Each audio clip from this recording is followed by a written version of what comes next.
Katulad nito, pakinggan nyo mga kababayan, democracy is dead. Pakinggan nyo ito nang malaman ninyo mga putang ina nyo. Democracy is dead. Ito panoorin nyo kung democracy is dead ba yan. Tignan nyo si Sara Duterte. Kung patay na ang demokrasya, edi sana hindi ganito ang lumabas sa bunganga ni Sara. Ito, pakinggan ninyo. Ako, I am the constitutional successor, no? I am the next in line ayon sa ating konstitusyon. At meron akong sinumpaan noong ako ay nag-assume ng Office of the Vice President. At nakalagay doon that I will preserve and defend the Constitution. So, wala sa aking mga kamay ang pagsasagawa ng extra constitutional means, no, to overthrow the current administration. At hindi ko din gusto yon. Hindi ko gusto agawin yung posisyon ni Bongbong Marcos. Gusto ko makita ng taong bayan hanggang sa dulo kung gaano walang hiya si BBM. Diba? Asaan yung sinasabi niyong patay ang demokrasya? Kung mismong lumabas sa bunganga ni Sara, kung gaano daw kawalang hiya si BBM, di ba? Kung ikaw, tandaan nyo, kung ikaw matino kang politician, kung ikaw nasa tamang pang-iisip ka, bakit mo sabihin yung ganyang gaano ka walang hiya si BBM? Ngayon, tanungin ko yung nagsasabing patay na ang demokrasya, putang ina ka. Kung hindi ka bobo. Una, ang laya ninyong magwelga dyan. Ang laya ninyong magsalabas ng saluubin ninyo. Ang laya ninyong magsabi, ultimo ang Vice President, ang laya niyang magsabing walang hiya ang presidente. Diba? Tapos sabi niyo, patay ang demokrasya. Nung panahon ni Digong, patay ang demokrasya. Bakit? Makahubad ka nga lang, payat ka na may tato, mapagkamalan ka na agad, adik, papatayin ka agad. Yun ang walang demokrasya. Pangalawa, kapag nag-post ka sa social media, ipapadampot ka agad. Tignan nyo, ilang abogado ang namatay? 62 sa administrasyon ni Duterte. Diba? Tapos sasabihin nyo, patay ang demokrasya. Pero bakit napakadaming abogadong namatay? Kung ang demokrasya ay okay sa panahon ni Digong, putang ina nyo, mga DDS, kulang kayo sa kalug. Kulang sa untog yung mga ulo ninyo, mga hayop kayo. Pasalamat na lang tayo, hindi tayo naging DDS, mga kababayan. Kita nyo? Anong sabi ni Sara? Wala daw siyang balak agawin ang posisyon ni BBM kasi gusto daw niya makita ng sambayan ng Pilipino hanggang sa matapos ang termino kung gaano kawalang hiya si Marcos. Putang ina, Sara, may salamin ba sa inyo? Kung sino man ang totoong walang hiya, ikaw yun. Diyos ko, binuto ka ng 32 minions. Saan ka nag-duty? Mas marami pang trabaho yung sekretary mo kaysa sa'yo eh. Ganyan bang isang public servant? Maiasa mo lahat ang trabaho mo sa sekretary mo, tapos ikaw magagala ka sa ibang bansa. Kung tutusin, dapat yung sahod mo sa sekretary mo yung napunta eh. At kung tutusin, dapat nag-resign ka na lang. Kasi kung priority mo ang pag-a-abroad at pag-iikot-ikot sa ibang bansa, dapat hindi ka na lang tumakbong vice president. Tapos idadahilan mo, pinilit ka ni Bongbong. Tanga, ikaw ang nagsabi na ikaw ang gustong tumulong. Tigil-tigilan nyo nga ako. Diba? Kita nyo mga kababayan, ganyan. Ganyan na ganyan talaga. Biruin nyo, sasabihin ninyo na patay ang demokrasya. Tragis na yan. Wala na daw demokrasya ang ating bansa. Diyos ko, kung walang demokrasya ang ating bansa, kung patay na ang demokrasya ng ating bansa, bakit hindi nyo subukang panuorin to? Milyong-milyong piso ang ari-arian umano ni Vice President Sara Duterte at kanyang asawa. Ang bagong ebidensyang isusumiti ng House Prosecution Panel sa... Ngayon, sasabihin mo, sasabihin ng mga DDS, walang demokrasya? Bakit si Sara? Kadami nilang tinatago sa mamamayang Pilipino. Milyong-milyong piso ang ari-arian umano ni Vice President Sara Duterte at kanyang asawa. Ang bagong ebidensyang isusumiti ng House Prosecution Panel sa impeachment file. Hindi umano nakadeklara ang mga ito sa Statement of Assets, Liabilities, and Net Worth ng BISE kahit required. Nakatutok si Tina Panganiban Perez. Kita mo yan? Naisumite na ang articles of impeachment sa Senado para sa paglilitis ni Vice President Sara Duterte. Pero may pahabol na bagong ebidensya ang House Prosecution Panel. Nadiskubre raw nila ang ilang ari-arian nila Duterte at asawang si Atty. Man Scarpio na hindi nakadeklara sa Statement of Assets, Liabilities, and Net Worth. Oh, ngayon sabihin ni Sara, sino sa kanila ang walang hiya? Siya ba o si PBBM?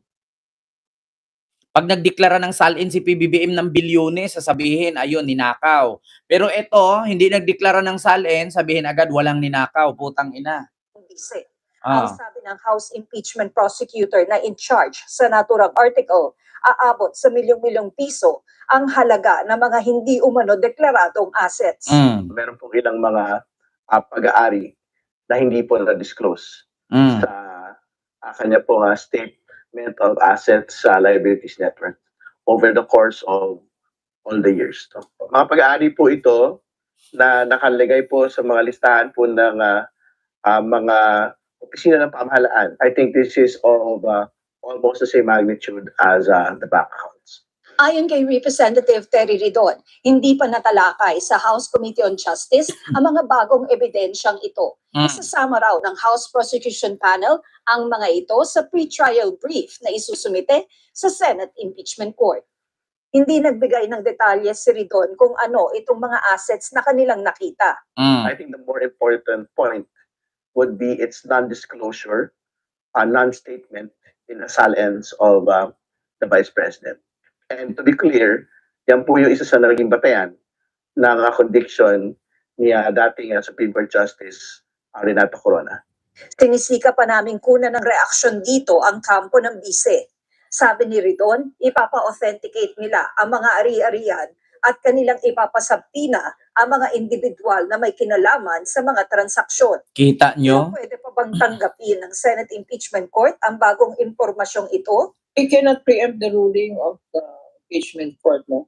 But under the rules of court and under the pre-trial order, notice of pre-trial issued by the Senate Impeachment Court, when that shall led Senate Impeachment Court.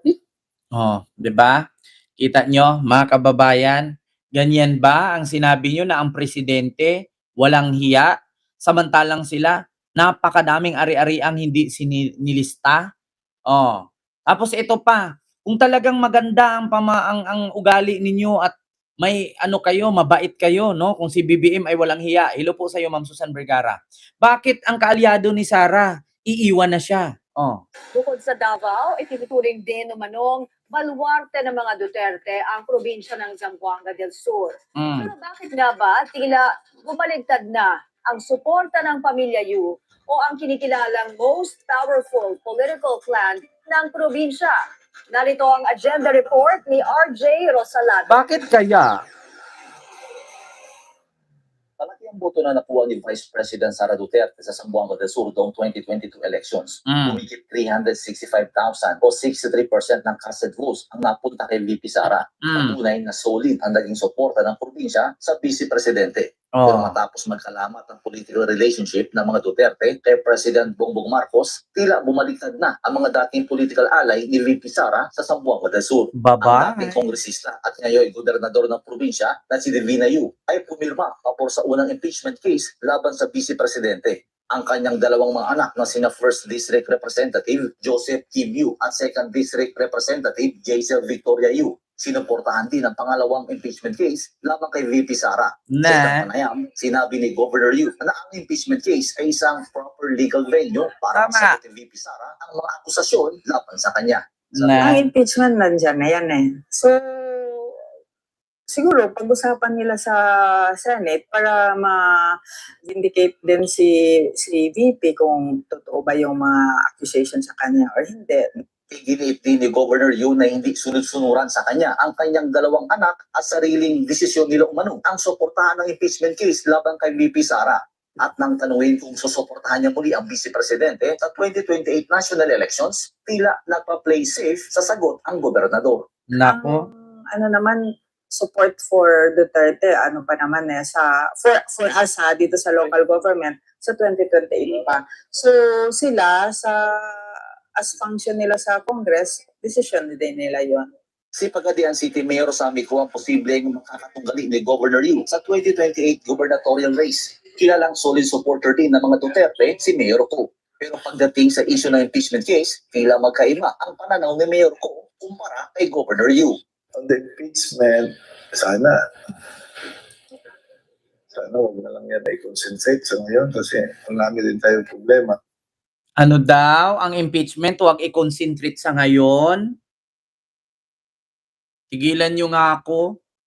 Milyon-milyon yan.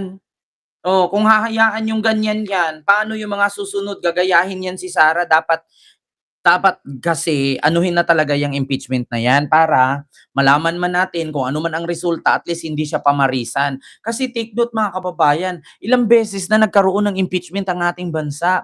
Mula sa Chief Justice, mula sa dating Presidente, tapos ngayon sa Vice President.